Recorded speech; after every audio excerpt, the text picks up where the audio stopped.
The engagement ring had only been worn for 3 days, and its cold touch hadn't yet warmed. The hospital smelled sharply of disinfectant. My fiancé Ethan stared at the tightly closed door of the delivery room, his face paler than the corridor walls. His brother Daniel's wife, my future sister-in-law Serafina, was inside, crying her heart out. Ethan, however, was like a block of ice. I had to urge him 3 times before he moved closer. The look in his eyes was nothing like looking at a sister-in-law. It was clearly like looking at an enemy. Something's wrong, very wrong. The engagement ring has only been worn for 3 days, and the cold touch hasn't yet warmed up. The hospital's disinfectant smell was pungent. My fiancé Ethan stared at the tightly closed door of the delivery room, his face paler than the corridor walls. Daniel, his brother's wife, my future sister-in-law Serafina, was inside crying her heart out. Ethan was like a block of ice. I had to urge him 3 times before he moved over. The look in his eyes was nothing like looking at a sister-in-law.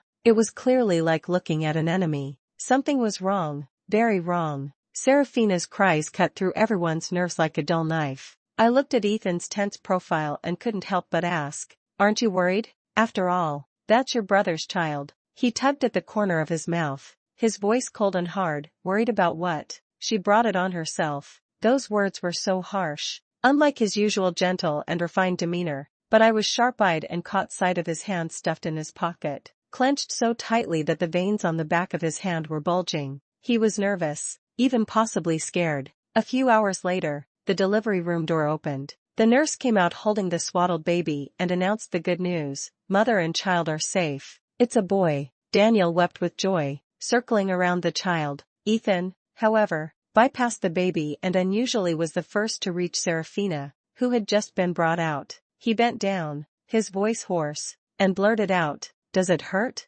Serafina had just given birth, her face pale as paper. She looked at him weakly without saying a word. Ethan's eyes were as complicated as a tangled mess, filled with pain, concern, and a hint of resentment I couldn't understand. But in just a second, he suddenly straightened up, as if he had been burned by something. He grabbed my wrist with astonishing strength. "Let's go." Without even greeting his brother, he almost dragged me out of the hospital. In the car, he said nothing, his entire presence exuding an intimidating pressure. The doubts in my heart grew heavier and heavier. His attitude towards Serafina was so conflicted. It was as if he wished she would disappear, yet at the same time, he was painfully concerned for her. Back home, the atmosphere remained heavy. I tried to lighten the mood. "Brother must be very happy to have a big, chubby boy." Ethan suddenly took a big gulp of water, his voice filled with suppressed irritation. "Happy? He's being played around by that woman and doesn't even know it." "Which woman?"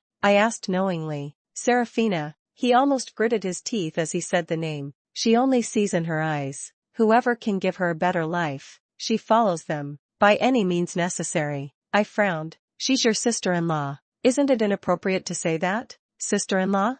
He sneered coldly, an unfading mockery in his eyes. "Does she even deserve that?" This hatred of his came inexplicably, yet it felt so real. A few days later, Serafina contacted me through Daniel. She said the maternity nurse had an emergency and couldn't come, and asked if I could help take care of things for a few days, as a sort of early experience. I hesitated a little. After all, we had just gotten engaged, and Ethan's attitude towards her. I told Ethan about it, expecting him to be completely opposed. Unexpectedly, after a few seconds of silence, he said, "Go ahead. It's a good chance to see what she's usually like." His reaction once again caught me off guard. Doesn't he dislike Serafina? How could he agree to let me take care of her? This unusual behavior added another question mark in my heart, filled with doubts. I still went to Daniel's house and became a temporary postpartum doula. Serafina had just given birth, feeling weak and emotionally unstable. Daniel was busy with work, so I spent most of the time with her. Ethan would occasionally come to see the baby with Daniel.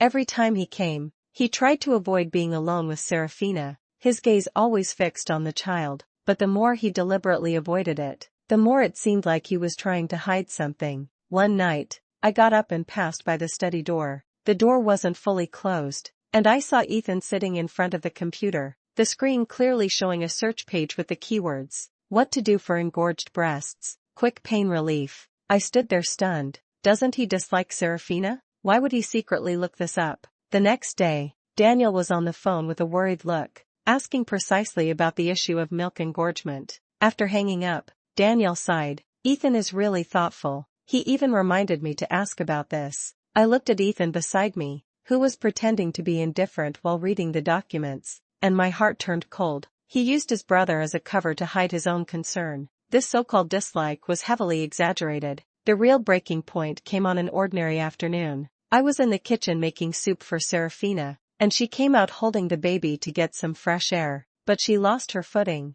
and the hot soup in her hand spilled out, landing squarely on her arm. Serafina screamed in pain, and the baby cried out in fright. Almost at the same moment, the study door was slammed open. Ethan rushed out, not even wearing a shirt, bare-chested, only in a pair of lounge pants. He didn't even glance at me, taking a swift step straight to Serafina, his movements astonishingly fast. He grabbed Serafina horizontally in his arms. The classic Princess Carrie, "Don't move, I'm taking you to get treated." His voice was full of urgency and authority. He just held Serafina like that, rushing downstairs as if no one else was there, heading straight for the garage. The child was still crying. I stood there, holding a spoon. The scalding soup splashed on the back of my hand, burning painfully, but this pain was nothing compared to the chill in my heart. He was so nervous, so out of control. For whom? For the prophet above all sister-in-law he spoke of. As for me, his fiancé, I seemed invisible in his eyes. Ethan returned quickly,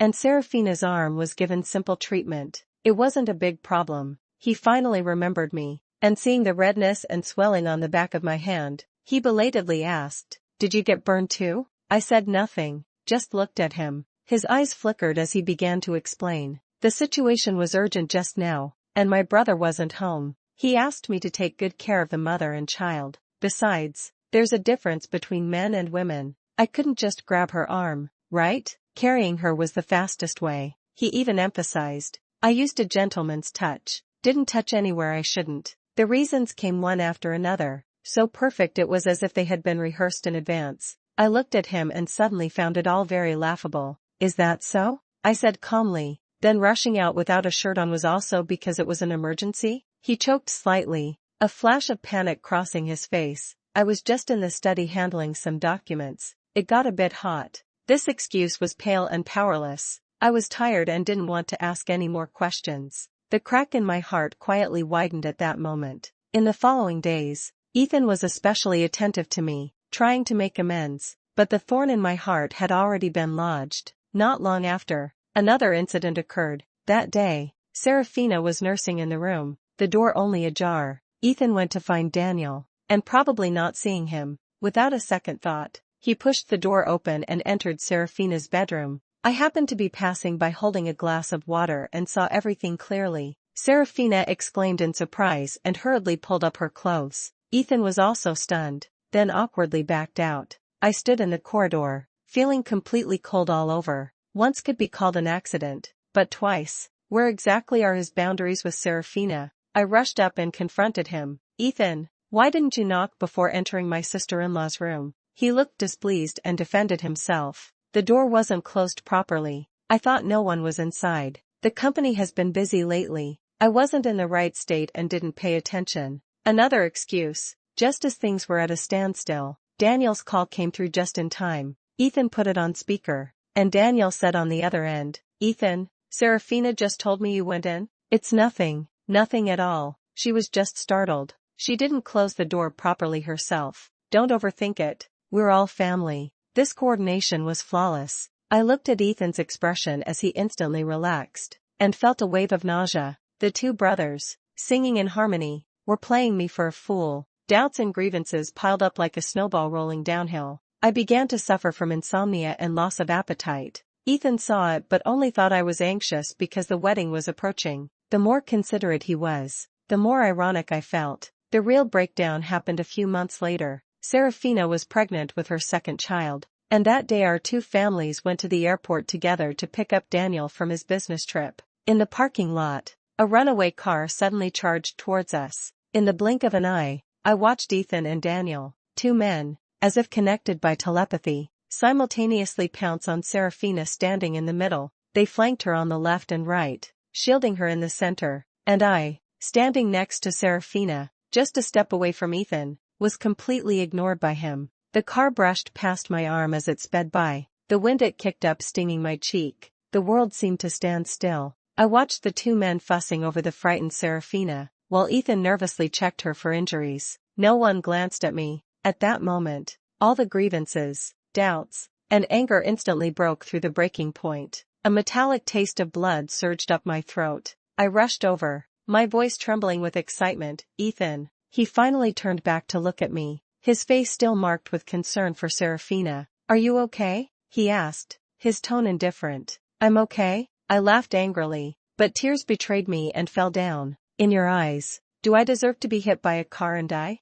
When you and Big Brother lunged at her, did you ever think about me? I was standing right next to her." People around all turned to look. Ethan's expression changed, and he tried to pull me back. "Ava, calm down. This is a public place. Calm down." I shook off his hand, the emotions I had been holding back for months finally exploding. "How can I calm down? Ever since she had the baby, you've been acting strange everywhere. Tell me, do you see her as your sister-in-law, or something else?" His eyes panicked as he tried to cover my mouth. "Don't talk nonsense. Whether I'm talking nonsense or not, you know it in your heart." I ignored everything and slapped him. The crisp sound echoed through the empty parking lot. Ethan was stunned, and so were Daniel and Serafina. Everyone looked at me as if I were crazy. I wiped away my tears and turned to leave. That slap knocked off his false mask and woke me up as well. This relationship was rotten from the very root. The paywall point can be set before Ava decides to investigate the truth, or at the critical moment when she discovers the Facebook account. I can't just be treated like a fool without any explanation. Back home, I locked myself in my room and began frantically searching for everything about Ethan and Serafina. I knew they were college alumni, but I had never looked into it deeply. I scoured all of Ethan's social media, Facebook, Instagram, LinkedIn, but found nothing. He is too cautious, or rather, too skilled at disguise. Just when I was about to give up, I remembered a nearly forgotten corner, a social platform similar to early blogs that was popular a long time ago. I tried logging in with Ethan's usual nickname and possible password combinations, just to see if it would work. It actually worked. It was an old secondary account he used during his university days, long abandoned, with only a few sparse posts. But it was these few posts that acted like a key, opening Pandora's box. Inside were all records about a girl, admiration, joy, pain, and struggle. In the accompanying pictures, the girl smiled like a blooming flower. It was Serafina in her youth. The timeline clearly shows that they were once lovers, passionate love, followed by a painful breakup. The breakup happened just before Serafina and Daniel got together. One of the posts read, "She said I can't give her the future she wants. Is money really more important than love?" Another one said, "Watching her stand there with him, my heart feels hollowed out. Should I bless them?" Every word, every sentence, is filled with the blood and tears of unrequited love. The truth is like a poisoned dagger, stabbing fiercely into my heart. The so-called dislike is nothing but a disguise for unfulfilled desire. The so-called putting interests above all is merely the resentment he cannot let go of in his heart. All his abnormal behavior towards her, all the deliberate coldness and inadvertent care, now have an explanation. She is his pure white moonlight, the cinnabar mark on his heart, his eternal unresolved longing, and I was nothing more than a tool he used to try to forget the past, to prove to himself that he had let go, a pitiful substitute. I saved those screenshots one by one and printed them out. My heart was as dead as ashes. The next day, I arranged to meet Ethan at the cafe. He arrived, looking somewhat haggard, probably exhausted from yesterday's airport incident. He wanted to explain, wanted to apologize. I didn't give him the chance. I pushed the printed Facebook screenshots, one by one, in front of him. "Ethan, stop pretending. Aren't you tired?" The moment he saw those screenshots, his face turned pale and his pupils contracted sharply. How did you find this?" he asked, his voice trembling. "Important?" I looked at him, my gaze as calm as a stagnant pool. "Your so-called dislike for your sister-in-law, is it because of this? Because she chose your brother for money back then, not you? So you hate her, yet can't let her go, watching her have children with your brother. You're insanely jealous inside, aren't you? That time she was burned, you threw yourself recklessly. At the airport, your reaction was instinctive. Because she is the one you love but cannot have, your white moonlight, Your unresolved pain. My voice was not loud, but every word struck straight to the heart. Ethan's lips trembled, and he couldn't speak for a long time. Finally, he slumped back in his chair, closed his eyes, as if all his strength had been drained. Yes, he admitted, his voice hoarse, but that's all in the past. Ava, the one I love now is you. The one I want to marry is you. The past? I laughed, tears streaming down my face. If it really was the past, would you ask her in the hospital if she's in pain? Would you secretly check how to deal with engorged breasts? Would you run out naked to hold her? Would you only protect her when danger comes? Ethan, admit it, you never really let her go. Your kindness to me is nothing but a performance to convince yourself that you've moved on. Getting engaged to me, does it give you a sense of revenge? Look, you didn't want me back then, and now I have a young, beautiful fiancé with a pure family background. He suddenly opened his eyes wide, urgently defending himself. No, Ava, I'm sincere with you. Sincere? I shook my head. Your sincerity is too cheap. Sorry, I can't bear it. I took off the engagement ring from my finger, gently placed it on the table, and pushed it towards him. Let's break up. Ethan. No, Ava, don't do this. He panicked, reaching out to grab me. I admit I was a jerk before, but now I really. Enough. I interrupted him and stood up. Stop deceiving yourself. I wish you, and your unattainable white moonlight, locked away forever. I turned around and left without looking back. Behind me came his suppressed, almost breaking voice, but I didn't stop for a single step. After the breakup, Ethan started a frantic mode of trying to win me back. Calls, text messages, emails, dozens a day, apologies, confessions, declarations of love, saying he knows he was wrong, saying he can't live without me, saying he will completely let go of the past. He even waited for me downstairs at the hospital where I work, holding roses, begging for my forgiveness in front of my colleagues.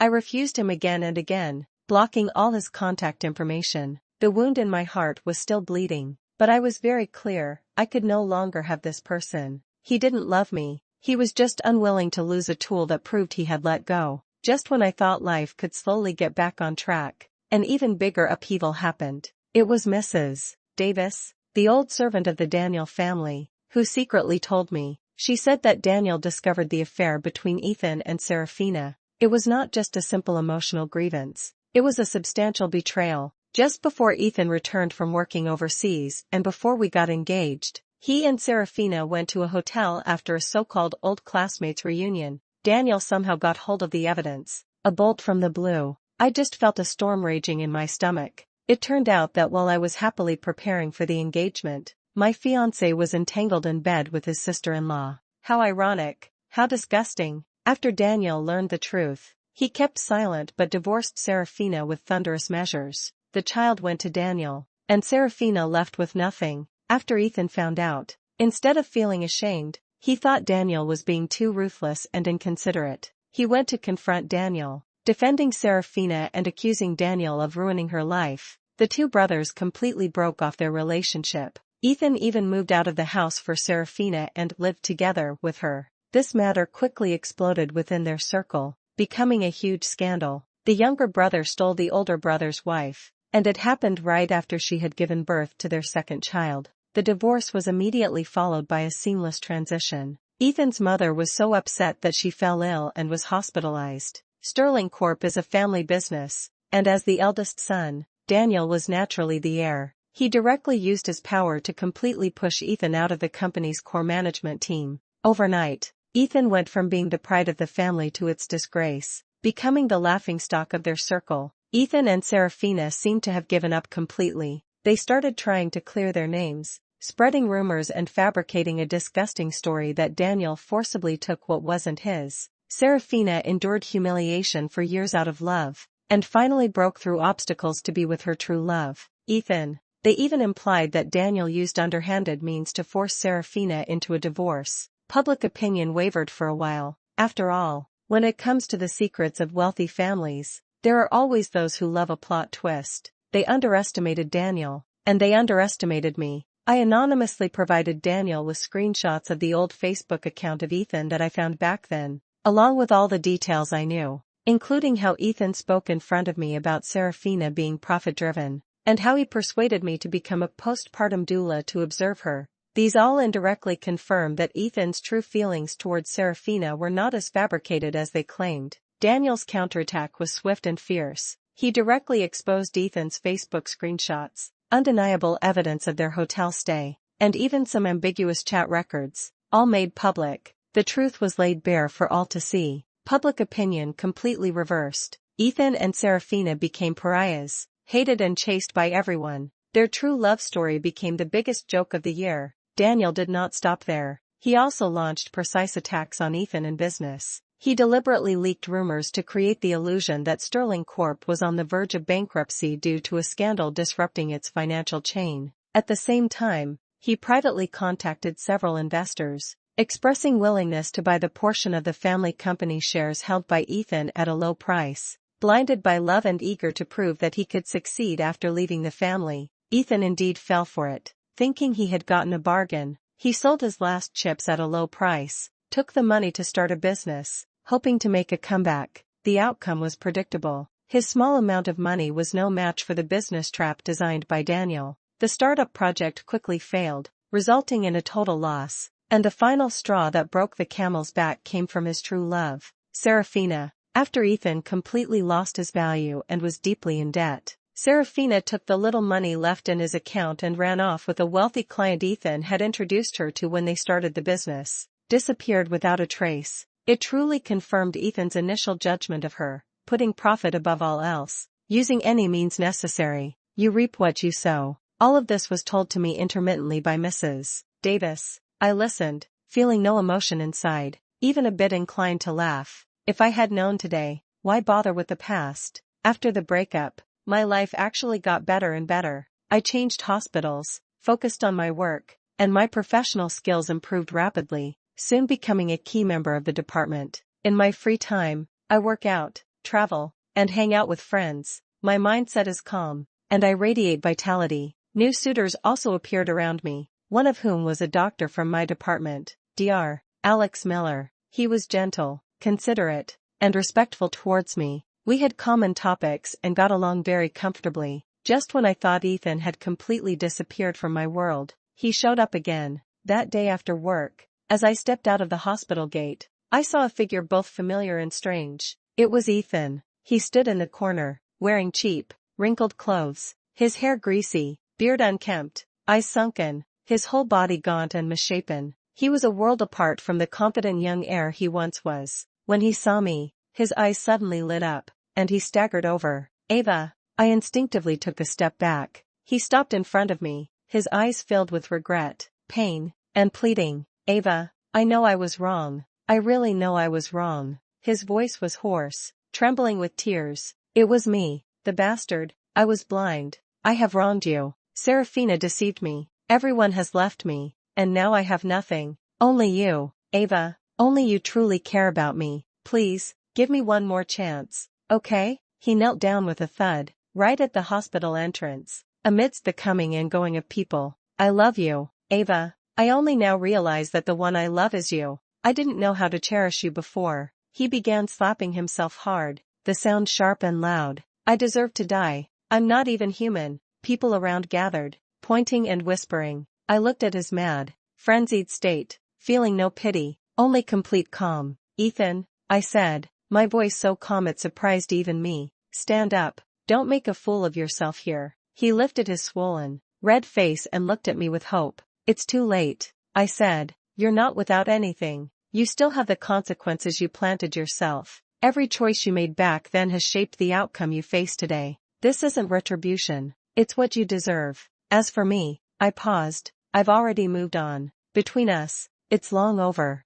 I walked around him and headed straight for the parking lot. Behind me were his desperate cries. I did not look back. Some people are not worth it. The final outcome of this farce was still heard from Mrs. Davis, Ethan's mother. Upon learning of all her son's scandals and downfall, whose health was already poor, completely collapsed and passed away shortly after. On the day of the funeral, Ethan wanted to see his mother off for the last time, but was stopped at the door by people sent by Daniel and couldn't even enter the cemetery. In utter despair, Ethan took the most extreme action. He found Serafina, who had fled with the money, and using some unknown method, tied her to the rooftop of a high-rise building in the city center. surrounded by police and amid negotiations. He held Serafina and jumped down together. Serafina died on the spot. Ethan was lucky. He fell onto the edge of the cushioning airbag downstairs and survived, but his head was severely injured, leaving him in a vegetative state. Lying in the hospital, he relied on a ventilator to sustain his life.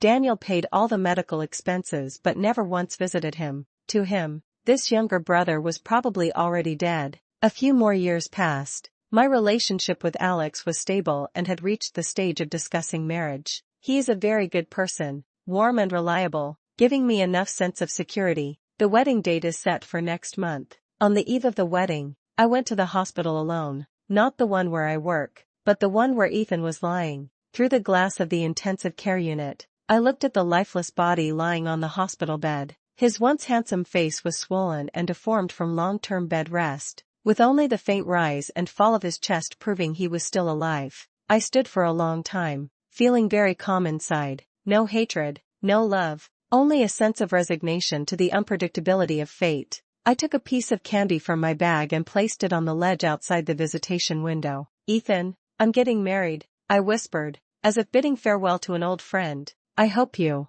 become a good person in your next life." After speaking, I turned and walked away, the sunlight warming me gently. Everything from the past has finally been completely turned over. My future is bright and full of light.